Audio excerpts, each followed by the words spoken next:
नमस्कार दोस्तों, मैं हूं संजय सागर और मैं हूं चंदन और आप देख रहे हैं इंडियन ब्रोज रिएक्शन। तो दोस्तों आज का हम लोगों का टॉपिक है जो अभी रिसेंटली चल रहा था, जो अभी टिकटॉक लाइकी वगैरह इन लोगों के साथ में जो हो रहा है कि चाइनीज ऐप्स है या चाइनीज को बहिष्कार करना, चाइनीज का बहिष्कार करें, चाइनीज कंपनियों का बाइकआउट करना है और स्वदेशी लाना है, इंडियंस लाना है, मेक इन इंडिया लाना है। तो ये तो हो गई केवल एक ऐप की बात, और बहुत सी ऐसी कंपनियां हैं मोबाइल की जो पूरे भारतीय बाज़ारों पर अपना कब्जा जमाए हुए है। तो ऐसी कौन कौन सी कंपनी है, बहुत सी कंपनियों की लिस्ट है यहाँ इस वीडियो में। तो वीडियो देखते हैं, उसके बाद हम लोग डिस्कस करते हैं वीडियो, उसके बाद डिस्कस किया जाएगा। वीडियो बहुत इंटरेस्टिंग होने वाला है और प्लीज़ प्लीज़ प्लीज़ वीडियो को पूरा देखें वीडियो। और हमारे चैनल को सब्सक्राइब कीजिए, वीडियो को लाइक कीजिए। तो चलिए स्टार्ट करते हैं। दोस्तों, हमने पिछले कुछ दिनों से चीनी मोबाइल एप्लीकेशंस के बहिष्कार में जो एकता दिखाई है वाकई काबिले तारीफ है। उधर टिकटॉक सोच ही रहा था कि वो अगले तिमाही यानी जुलाई से सितंबर के बीच 100 करोड़ की कमाई करेगा।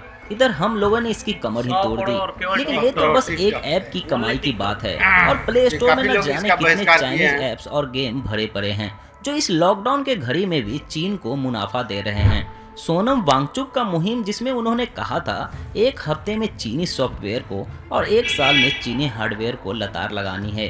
चूंकि वर्ल्ड ट्रेड ऑर्गेनाइजेशन का हिस्सा है भारत, तो इस लिहाज से सरकार ऑफिशियल तौर से चीन के हार्डवेयर के बहिष्कार का कभी खुलकर समर्थन नहीं करेगी, क्योंकि भारत को भी तो दूसरे देशों में प्रोडक्ट्स एक्सपोर्ट करने होते हैं। इसलिए जो कर सकते हैं हमें ही करना होगा। हाय दोस्तों, नमस्कार, मैं हूँ कौशल और आप देख रहे हैं फैक्ट्स डिगर। तो आइए जानते हैं मेड इन इंडिया लेवल के साथ बिक रहे चाइनीज मोबाइल कंपनियों के चौंका देने वाली सच्चाई को। चीनी कंपनियों के सब ब्रांड स्ट्रेटजी के बारे में भी जानेंगे जिसके जरिए वो पूरे देश पर राज कर रहे हैं। इस वीडियो को उन सभी लोगों तक शेयर करना बेहद जरूरी है जो या तो चाइनीज फोन्स का इस्तेमाल कर रहे हैं या फ्यूचर में कुछ पैसे बचाने के खातिर खरीदने वाले हैं। उम्मीद है इस वीडियो को देखकर वो अपना इरादा जरूर बदल लेंगे। अगर ऐसे ही कमाल के फैक्ट्स हमेशा सीखते रहना चाहते हो तो चैनल को सब्सक्राइब करके बगल के ऑल बेल नोटिफिकेशन दबाना बिल्कुल भी मत भूलना। काउंटर पॉइंट रिसर्च वेबसाइट के अनुसार 2019 के लास्ट क्वार्टर्स के आंकड़े पर अगर गौर से देखें तो Xiaomi 27% मार्केट शेयर के साथ टॉप पर है। इसके अलावा Vivo का 21% शेयर, Oppo का 12% और Realme का 8% शेयर मिला दिया जाए तो अकेले ये 4 चाइनीज ब्रांड्स भारत के पूरे मोबाइल इंडस्ट्री के लगभग 70% हिस्से पर कब्जा जमाकर बैठे हैं और बाकी के 30% में सैमसंग 19% शेयर के साथ इकलौता गैर चाइनीज ब्रांड है जो इनके साथ कंपटीशन में है। यहाँ तक कि एप्पल भी घुटने टेक चुका है। बात बस इतनी सी नहीं है, बाकी बचे हिस्सों पर भी ये चीनी कंपनियां अपना अधिकार चाहते हैं और इसके लिए उन्होंने कुछ साल पहले सब ब्रांड स्ट्रेटजी को मार्केट में लाया। इसके तहत वो क्या करने लगे कि अपने पेरेंट कंपनी से अलग हटकर नई नई ब्रांड बनाना शुरू कर दिए जो अलग अलग बजट के लोगों और अलग अलग पसंद रखने वाले लोगों को टारगेट करते थे। उदाहरण के लिए ओप्पो, वीवो, वन प्लस और रियलमी जैसे ब्रांड्स चीन की एक ही कंपनी बीबी के इलेक्ट्रॉनिक्स के प्रोडक्ट्स हैं। मतलब इनमें से कोई भी फोन लो, पैसा चीन के पास ही जाएगा।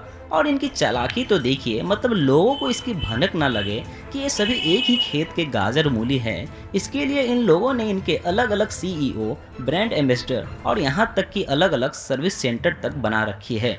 आज के डेट में अगर भारत में बिक रहे चाइनीज मोबाइल ब्रांड्स की लिस्ट तैयार किया जाए तो इसमें Xiaomi के subsidiary brand Redmi, MI, Poco और ब्लैक शार्क सबसे आगे होंगे। बीबी के इलेक्ट्रॉनिक्स का Oppo, Vivo, OnePlus, Realme और अब iQOO भी भारत में आ चुका है।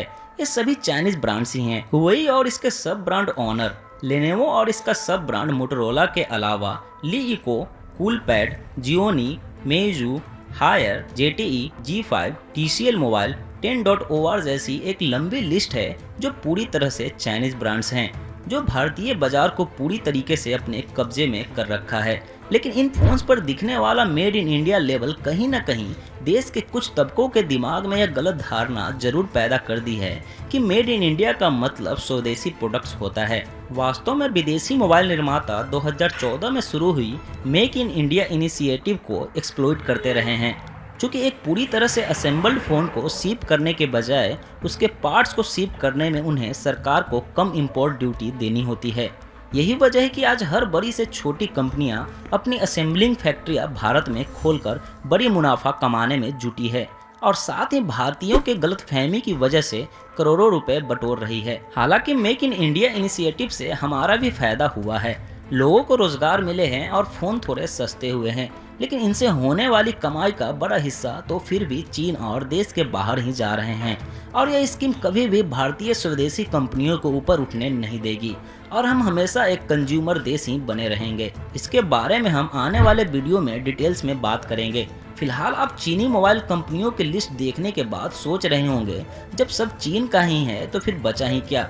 तो Samsung, Apple, LG, Nokia, Google Pixel, Asus, HTC, Sony, Microsoft, Panasonic, Sansui, Philips, HCL, Karbonn, Lava, Micromax, Intex, Xolo, JioPhone जैसे कुछ गैर चाइनीज ब्रांड्स और घरेलू ब्रांड्स बचते हैं जिसे हमें खरीदनी होगी अगर हम चीनी मोबाइल ब्रांड्स को बाइकआउट करते हैं।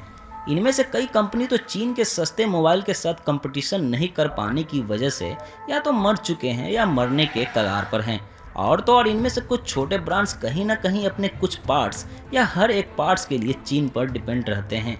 वो चीन से पार्ट्स भारत लाकर असेंबल करते हैं, वापस हमें बेचते हैं। बावजूद इसके अगर हम गैर चाइनीज ब्रांड्स को प्रेफर करते हैं बजाय सीधे तौर पर चाइनीज मोबाइल को खरीदने के, तो भी हम चीन की अर्थव्यवस्था को भारी नुकसान पहुंचा सकते हैं। लगभग हर साल 8 करोड़ से भी ज्यादा मोबाइल शिपमेंट किया जाता है चीन से भारत में और अगर हम चीनी मोबाइल कंपनियों की जगह पर अन्य मोबाइल निर्माताओं को प्रेफर करें तो डायरेक्ट रूप से हम 8 करोड़ मोबाइल से मिलने वाली पैसे को चीन जाने से रोक सकते हैं। अब समय आ चुका है कि हम खुद के फायदे से ऊपर उठकर कुछ ठोस कदम देश हित में उठाएं। 2-4 पैसे ज़्यादा लग जाए कोई बात नहीं, लेकिन आज हर भारतीय को इसकी शपथ लेनी ही होगी कि फ्यूचर में किसी भी चाइनीज मोबाइल को कभी नहीं खरीदेंगे। सरकार और देसी निर्माताओं को इन सभी बातों से फीडबैक जरूर मिलेगी और इन फीडबैक पर वो काम भी करेंगे। जल्दी हम भारतीय फ़ोन निर्माताओं को भी देख सकेंगे और स्वदेशी फ़ोन्स को अपने हाथों में ले सकेंगे, लेकिन तब तक हमें कुछ तो कुर्बानी देनी होगी क्योंकि देश रहेगा तो हम रहेंगे और देश का विकास होगा तो भला सबका होगा। इन्हीं बातों के साथ अलविदा लेना चाहूँगा। अगर वीडियो पसंद आई हो तो लाइक ज़रूर कर देना और ज़्यादा से ज़्यादा लोगों तक इस वीडियो को पहुँचाने की जिम्मेवारी आपको देता हूँ। वीडियो देखने में अपना कीमती समय देने के लिए आपका धन्यवाद। तो दोस्तों ये था हम लोगों का आज का वीडियो। आप लोगों ने देखा और कौन कौन सी कंपनी या है जो जिन्होंने अपनी मोबाइल ब्रांड्स अलग अलग नाम से भारत में उतार रखा है और वो सारी चाइनीज है। तो आप लोग समझ गए होंगे कि कौन कौन सी ब्रांड है जो चाइनीज है और सरकार को चाहिए इसमें एक पहल। हाँ। सरकार को एक पहल करनी चाहिए कि अपने यहाँ के जो भी इंडियन ब्रांड्स है उसको बढ़ावा देना चाहिए। हाँ, या फिर जो भी कंपनियां और अपने यहाँ छोटी मोटी कंपनी है उसको बढ़ावा देना चाहिए, सपोर्ट करना चाहिए कि भाई और अपना व्यवसाय बढ़ाए ताकि ये जो चाइना का जो सरकार को एक और चीज़ है कि सरकार को टेक्नोलॉजी पे खासा ध्यान देना पड़ेगा। हाँ, ध्यान देना ठीक है। चाहिए। हाँ। क्या होता है कि कोई भी सरकार आती है तो वो अपने तिजोरी भरने के चक्कर में रहती है, खास करके देश के बारे में बहुत कम सोचती है कि भाई चलो टेक्नोलॉजी का क्या ये वो कहीं यहाँ हिंदू मुस्लिम ज़्यादा होते रहते हैं। देखिए इंडिया में टैलेंट की कोई कमी नहीं है। ठीक है ना। इंडियंस ही है जो इंडिया से बाहर जाकर के धूम मचा रखे हैं। आप देख लीजिए गूगल का सीईओ है सुंदर पिचाई, माइक्रोसॉफ्ट का मेस्टेरो कार्ड, बहुत से ऐसी कंपनी है। ठीक है, जिसमें इंडियंस ने धूम मचा रखे या फिर बहुत से ऐसे लोग यहाँ से भी नासा जाते हैं। बहुत से लोग ऐसे हैं जो धूम मचा रखे हैं। अपने यहाँ का स्पेस देख लीजिए, रिसर्च सेंटर जो है अपना ये इसरो, कम बजट में कितना अच्छा काम कर रहा है। तो सरकार को चाहिए कि कहीं ना कहीं एक अपॉर्चुनिटी क्रिएट करे, एक मतलब कि प्रलोभन टाइप का कुछ ऐसा करना चाहिए जिससे लोग खींचे चले आएँ। और टेक्नोलॉजी पे खासा ध्यान दे। अपने यहाँ टेक्नोलॉजी पे उतना ध्यान नहीं देता है, नहीं दिया जा रहा है ना पब्लिक देती है। पब्लिक कितना देगी जब तक सरकार सपोर्ट नहीं करेगा, उसको फंडिंग नहीं करेगा। हाँ, उसको फंडिंग नहीं करेगा तो पब्लिक क्या करेगी यार। पब्लिक तो उतना थोड़े ना वो बियर कर पाएगी।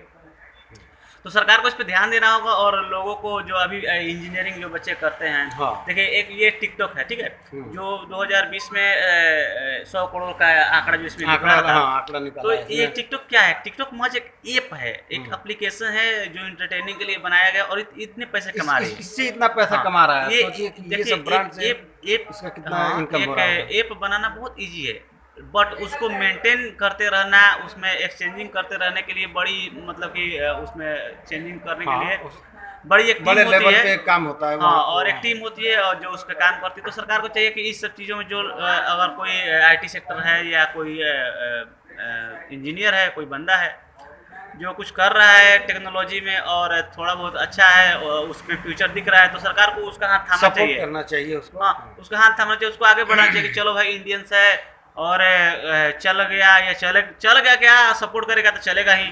चलेगा। तो इसमें भारत का नाम भी होगा, पैसे भी कमाएंगे और टेक्नोलॉजी में भी हम लोग आगे रहेंगे।